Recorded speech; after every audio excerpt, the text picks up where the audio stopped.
ఎవలయ్యా దొంగలకు నీతి నిజాయితీ మంచి మనసు జాలి దయ లేవన్నది? బరాబర్ ఉంటాయి. ఎవలో నోటి మాటకు చెప్పిన ముచ్చట కాదు, పక్కా సీసీటీవీ ఫుటేజ్ ఆధారాలతోటే చెప్తున్నాం. ఇగో మహేశ్వరం కాడ తాళమేషుని ఇంట్లోకు గీ దొంగోడొచ్చిండు. కానీ గాశారం గంగల కలిసి ఇంట్లో ఎంత దోలన్నా ఏం దొరకలే.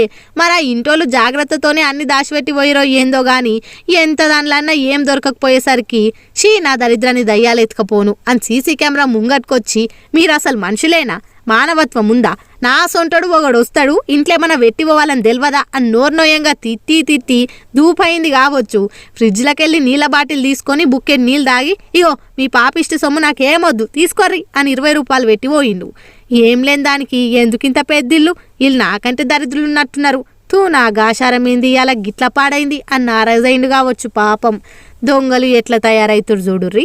భయం లేకుండా సీసీ కెమెరా ముంగట్కే వచ్చి బాధపడ్డాడంటే అర్థం చేసుకోర్రి ఆ మూతేవారి మొగైనా ఎంత బాధపడ్డాడో. నిజంగా దొంగలల్లో కూడా గిసొంటోళ్ళు ఉంటారని నేనైతే ఏడిన్లే ఎన్నడు చూడలే. ఏమంటారుల్లా?